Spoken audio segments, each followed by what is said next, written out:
नमस्कार, capital TV Bihar देख रहे हैं आप। मैं हूं आपके साथ सबा शाहिद शेख। इस वक्त की बड़ी खबर आ रही है बिहार से।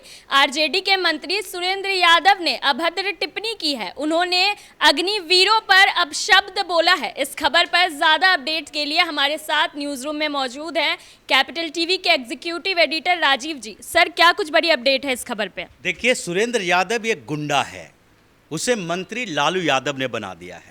वो विधायक हो या सांसद हो या मंत्री हो, उसका तरीका गुंडागर्दी का ही रहेगा। उसने जिस तरीके से सेना का अपमान किया है, अग्निवीरों का अपमान किया है, उसके लिए उसे कड़ी से कड़ी सजा देनी चाहिए। और राष्ट्रीय जनता दल सिर्फ इतना कह के पल्ला नहीं झाड़ सकती है कि सुरेंद्र यादव के बयान से पार्टी का कोई लेना देना नहीं है। अगर ऐसे ही किसी के बयान को व्यक्तिगत बना के मंत्रियों, विधायकों और सांसदों को खुली छूट दी जाती रही तो इस देश को बचाने वाले सेना अब अपने हाथों में कुछ कमान सौंपने लगेंगे।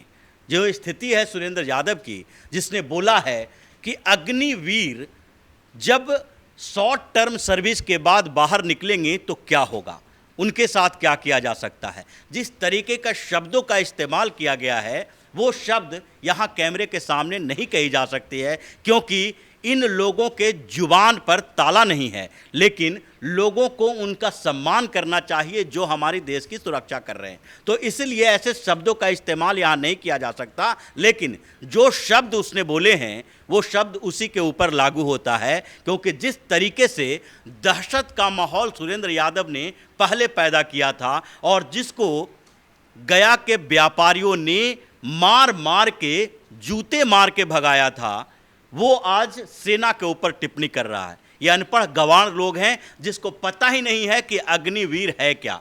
ये अग्निवीर इसलिए बनाए गए हैं कि ऐसे लोगों को कंट्रोल में रखा जाए। अग्निवीर का पूरा प्लानिंग ही इसी बात के लिए है कि पहले इन्हें सेना की ट्रेनिंग दी जाएगी, सेना में नौकरी दी जाएगी, और जब ये सेना से वापस आएंगे तो अपना कैरियर किसी क्षेत्र में बना सकते हैं, चाहे वो पारामिलिट्री फोर्सेस में हो या फिर गांव में रहकर वो अपने बेहतरी के लिए कुछ कर सकें। लेकिन जब इन्हें सेना की ट्रेनिंग मिल जाएगी तो उसके बाद सुरेंद्र यादव जैसे लोग गुंडागर्दी अपने क्षेत्र में नहीं कर पाएंगे।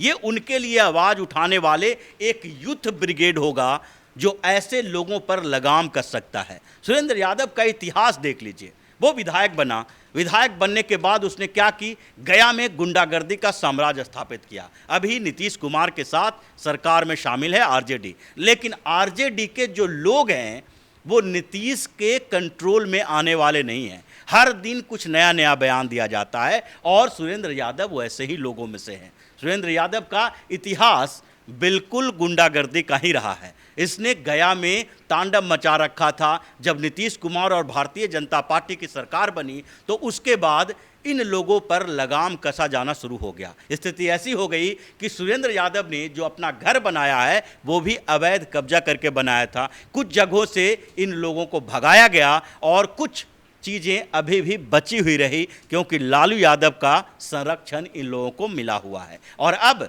जब लालू की सरकार बन गई नीतीश कुमार के साथ, तो ऐसे ही लोगों को लालू यादव ने मंत्री बना दिया। अब इस सुरेंद्र यादव को क्या पता होगा कि देश की सुरक्षा कैसे की जाती है, क्योंकि ये तो समाज की सुरक्षा को खत्म करने वाले लोग हैं, असुरक्षित माहौल पैदा करते हैं, गुंडागर्दी का साम्राज्य बनाए हुए हैं। तो सुरेंद्र यादव ने अग्निवीर पर बोला है और उसके साथ साथ इसने टिप्पणी की है प्रधानमंत्री नरेंद्र मोदी के ऊपर। अभी प्रधानमंत्री नरेंद्र मोदी के ऊपर अभद्र टिप्पणी करने वाले पवन खेड़ा को जिस तरीके से फ्लाइट से घसीट कर बाहर लाया गया, उसी तरीके से सुरेंद्र यादव का हाल भी होगा। अभी इंतजार करना है, क्योंकि इन लोगों को लगने लगा है कि बिहार में सरकार है तो पूरा हिंदुस्तान इनके अधिकार क्षेत्र में आ जाता है। बिहार में इनकी सरकार है, केंद्र में इनकी सरकार नहीं है, हर जगह इनकी सरकार नहीं है कि इनकी गुंडागर्दी को बर्दाश्त किया जाएगा। सुरेंद्र यादव ने पीएम मोदी के बारे में जो टिप्पणी की है, उसने ये भी कहा है कि चाय बेचने वाला देश बेचने की तैयारी कर रहा है। ये चाय बेचने वाला तो प्रधानमंत्री बन गया, लेकिन तुम गुंडागर्दी करने वाले जो मंत्री बने बैठे हो, इन लोगों का इलाज क्या होना चाहिए? अगर लालू यादव खुद या तेजस्वी प्रसाद यादव खुद इनके खिलाफ कार्रवाई नहीं करते हैं, इन्हें मंत्री पद से नहीं हटाते हैं, तो अब सेना के तैयारी करने वाले लोग जो युवा हैं उनको सड़कों पर उतरना चाहिए। इनको बताना चाहिए कि इनकी औकात क्या है, क्योंकि अग्निवीर योजना जो लागू की गई है वो इसलिए लागू की गई है कि समाज में एक वर्ग पैदा हो, पारामिलिट्री फोर्सेस में वहाँ से सेना के जवान आएँ और साथ ही सेना को यंग रखा जाए। ये तो पूरी दुनिया में जो योजनाएं चल रही है, जिस तरीके से शॉर्ट सर्विस कमीशन चलते हैं, सेनाओं में कुछ समय के लिए भर्ती की जाती है, 4 साल 8 साल 10 साल अनिवार्य सेवाएं हैं, उसके ऊपर भी सुरेंद्र यादव ने सवाल उठाया है, क्योंकि इसे कुछ पता ही नहीं है। सहकारिता मंत्री बना दिया गया है, लेकिन अगर पूछा जाए कि सहकारिता होता क्या है तो ये जवाब नहीं दे पाएगा। ये है राजद और जदयू की असली औकात, क्योंकि राष्ट्रीय जनता दल में अगर गिने चुने नेताओं की लिस्ट सौंपी जाए तो कोई भी मंत्री बनने के लायक दिखाई नहीं पड़ेगा। जिसका प्रमुख जो चला रहा है सरकार, डिप्टी सीएम तेजस्वी यादव खुद ही 9वीं पास है, उससे क्या उम्मीद की जा सकती है कि वो अपने मंत्रियों की नियुक्ति जो करेगा, जिसका चयन करेगा, वो पढ़े लिखे समझदार लोग होंगे। इसलिए बिहार में अब नीतीश कुमार के ऊपर है कि वो राजद के साथ सरकार बना के क्या इन्हीं गुंडों के हवाले बिहार को करना चाहते हैं, क्योंकि इतने दिनों से, जब से आरजेडी और जदयू की सरकार बनी है, तब से बिहार की स्थिति बद से बदतर होती गई। अभी कहीं गांव में दंगा हो जाता है, आगजनी का कांड हो जाता है, और कहीं सड़क पर चलते हुए किसी लोग को गोली मार दी जाती है, धमकी मिलती है, विधायकों को जान से मारने की धमकी मिल रही है। और यही जो गुंडे विधायक हैं अब फिर से वही अपहरण का इंडस्ट्री चलाने लगे हैं। ये वही काम करने लगे हैं जो जंगल राज के समय में बिहार में इन लोगों ने किया था। सुरेंद्र यादव उसी समय के उन्हीं लोगों में से एक हैं, क्योंकि इसके ऊपर पहले से ही कई मामले दर्ज हैं।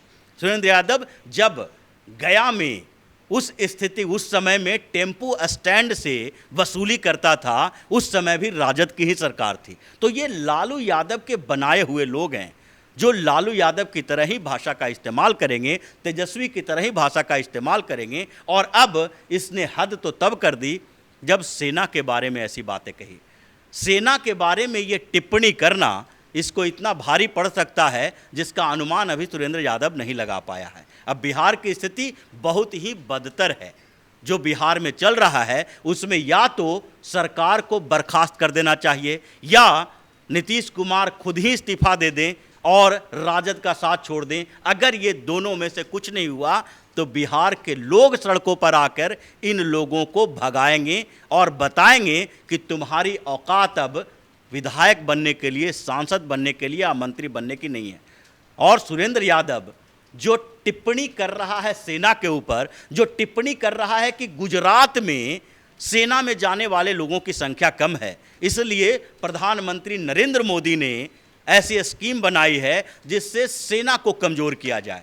तो सेना कमज़ोर करने और मजबूत करने की जिम्मेदारी अगर तुम्हारे ऊपर है तो तुम एक ब्लूप्रिंट तैयार करो, सेना को मजबूत करने के लिए एक आधार बनाओ और फिर ये प्रस्ताव सरकार के सामने रखो। अगर तुम्हारी स्थिति ऐसी है तो बताओ कि सेना को ऐसे मजबूत किया जा सकता है। बिहार के युवाओं को भड़काना, पिछले दिनों जब अग्निवीर योजना लागू हुई थी तो उस समय भी बिहार में इन्हीं लोगों ने युवाओं को भड़काया था, और इन्हीं के राजद के लोगों ने पटरियों पर बैठकर रेल को रोका, रेल में के डिब्बों पर आग लगाया उसमें, और अब फिर से ये कोशिश कर रहा है कि इसका जनाधार तो खत्म हो चुका है, अब ऐसी स्थिति पैदा करें कि फिर से कहीं न कहीं ये दिखाई पड़े कि राजद की स्थिति अब चुनाव के लायक हो गई है। इसलिए सुरेंद्र यादव को इसका परिणाम भुगतना पड़ेगा। अब कुछ समय में ही इसके ऊपर FIR दर्ज होगा और अब राजद के इस मंत्री को जेल जाना ही पड़ेगा। बहुत बहुत शुक्रिया सर। तो देखा आपने बिहार में नीतीश सरकार में मंत्री कैसे बेकाबू हो रहे हैं, लगातार विवादित बयान दे रहे हैं, लेकिन नीतीश कुमार इन पर लगाम नहीं लगा रहे हैं। फिलहाल इस खबर में मेरे साथ इतना ही।